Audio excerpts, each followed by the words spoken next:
Bonjour à tous. Je suis ravie d'avoir l'opportunité de présenter aujourd'hui ce travail au nom de l'ensemble des co-auteurs. Voici mes liens d'intérêt.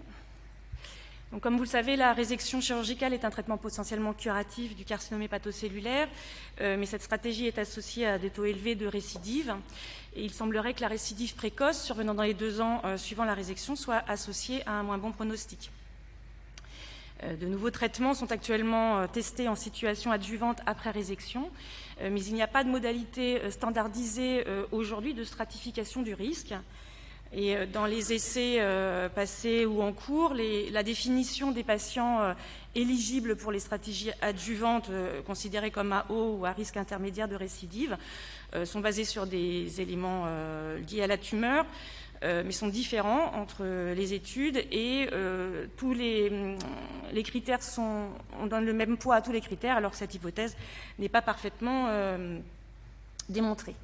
Aussi, notre objectif était de développer et de valider un outil simple pour prédire la récidive à 2 ans après résection chirurgicale pour carcinome hépatocellulaire.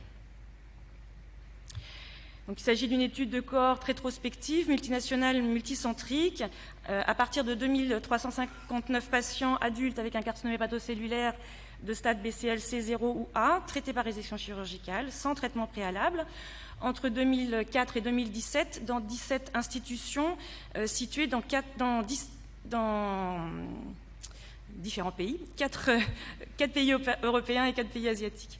Les critères d'exclusion étaient un traitement antitumoral avant la résection, une extension métastatique connue avant la résection, une thrombose vasculaire tumorale radiologique, une résection R2 et des caractéristiques histologiques équivoques pouvant suggérer un autre type de tumeur que le carcinome hépatocellulaire.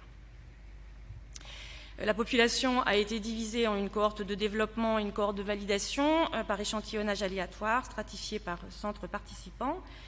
Le critère de jugement principal était la récidive tumorale précoce définie par une récidive survenant dans les 2 ans après la résection chirurgicale et le critère de jugement secondaire était la survie globale.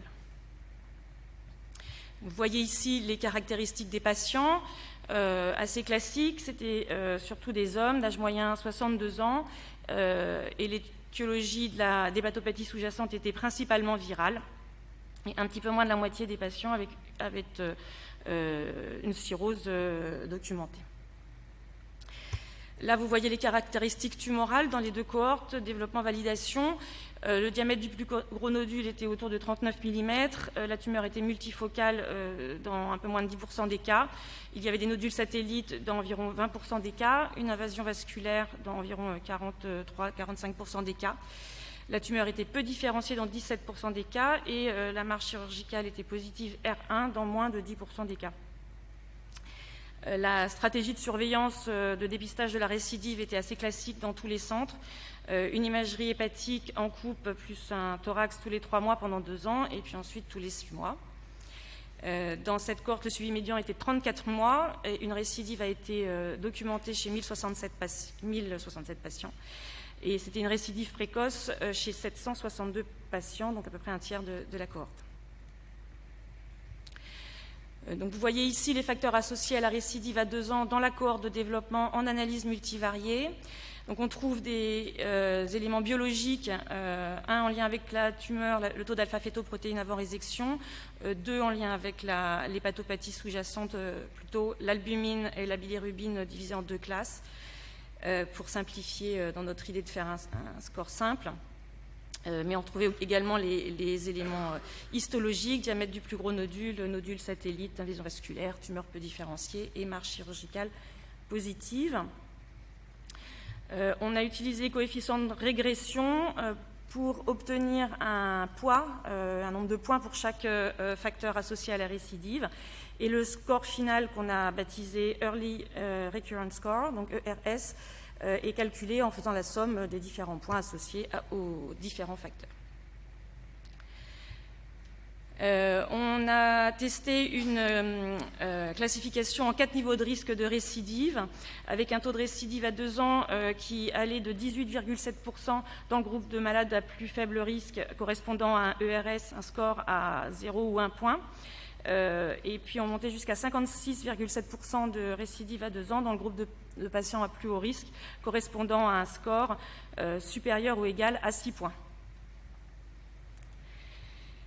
On a ensuite testé la performance, d'abord des facteurs, des prédicteurs individuels, en calculant les index de Wolbert. Le facteur individuel le plus pertinent, le plus performant était le taux d'alpha-fétoprotéine, mais le score final, même dans sa forme la plus simple en 4 classes, était plus performant. Enfin, les indices étaient systématiquement supérieurs par rapport aux variables individuelles.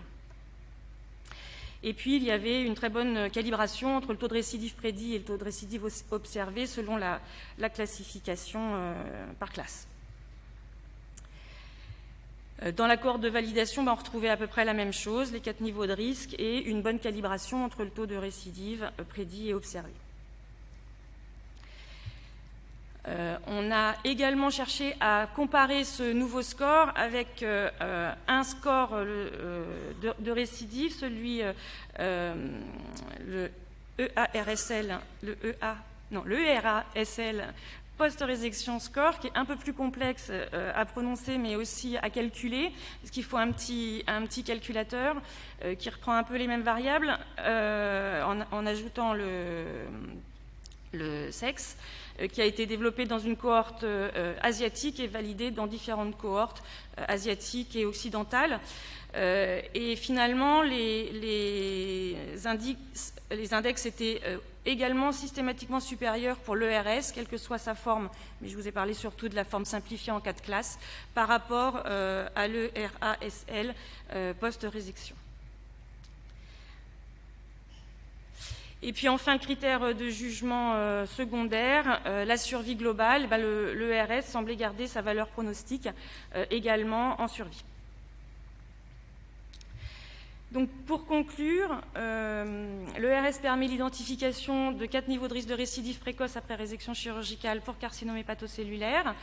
Et ça en fait un outil qui est simple, puisque les critères sont faciles à obtenir et que la complexité de calcul n'est pas très élevée, il faut ajouter des points. Et ça semble robuste, puisque bien validé dans une cohorte, validé dans une cohorte de validation, pour la stratification standardisée du risque de récidive, ce qui, à mon avis, sera utile pour la conception d'essais testant de nouvelles thérapies adjuvantes, s'il se trouve qu'à un moment donné, on en a plusieurs.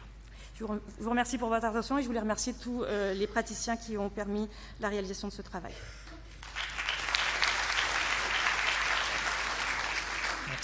Merci beaucoup.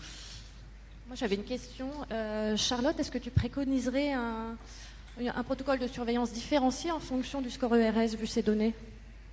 Alors, je l'ai enlevé parce que j'avais peur qu'on me demande ce qu'il fallait faire exactement. Je pense qu'il faut, effectivement, ce genre d'outils, ça peut aider à personnaliser le protocole de surveillance, mais c'est difficile de le changer sans le tester d'abord, donc je préférais tester, montrer des données et vous dire ensuite ce que je fais. En tout cas, je n'ai pas changé sur la base de ça pour l'instant. Oui, bravo Charlotte. 2 questions. Est-ce que tu as pu analyser le poids de la virosuppression ? C'est-à-dire que le profil des tumeurs virales qui développent sur cirrhose B ou C, ça a changé parce que le traitement peut avoir un impact positif en termes de récidive. Est-ce que tu as pu analyser ça dans ta série ?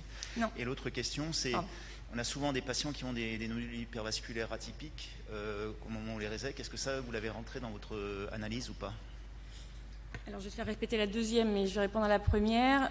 Non, c'est un peu l'inconvénient d'aller chercher des données un petit peu partout, c'est qu'il faut demander des choses simples et on n'a pas, et ça venait pas forcément d'équipes qui avaient colligé ces données pour les virus-suppression. Donc, j'ai pas ça, malheureusement. Alors, du coup, je vais prolonger la question. Est-ce que tu as pu regarder dans ta série à toi sur les carcinomes hépatocellulaires qui ont été traités, par exemple, viral C, qui ont été traités par la suite, si ton score était encore valide ou pas ? Non, j'ai pas vérifié ça, mais ça... intéressant à faire, effectivement, pardon. Et la deuxième... La deuxième, c'est souvent on a des nodules hypervasculaires atypiques qui n'ont pas les caractéristiques de CHC sur l'imagerie, on les résèque. Est-ce que ça vous avez pu le rentrer dans votre analyse ou pas? C'est trop compliqué? Enfin, on a gardé... Enfin, tu veux dire quand ils ont un CHC et ils ont des un nodules? CHC et des nodules ouais, atypiques. Ouais, est-ce que ça non. pourrait être un facteur? J'ai malheureusement pas tout ça. Les classifications histopathologiques dont on a parlé juste avant, tu n'as pas pu les récupérer, je suppose?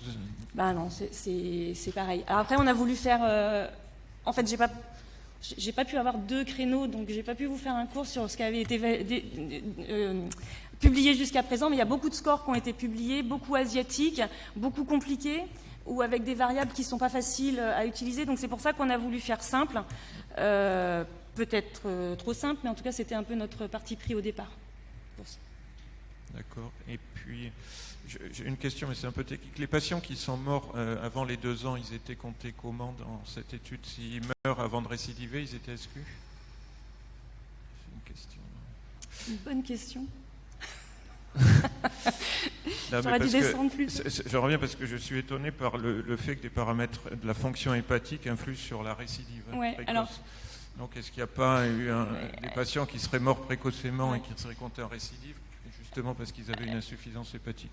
Alors, pour la question pourquoi est-ce que des marqueurs de la fonction hépatique sortent, là, moi, mon hypothèse, c'était que peut-être dans la récidive précoce, il y a aussi des nouveaux cancers, pas forcément de la métastase, et que peut-être l'état sous-jacent du foie peut jouer. Pour l'autre question, avant de soumettre le papier, je préciserai pour qu'on ne me repose pas la question. Merci. Merci beaucoup.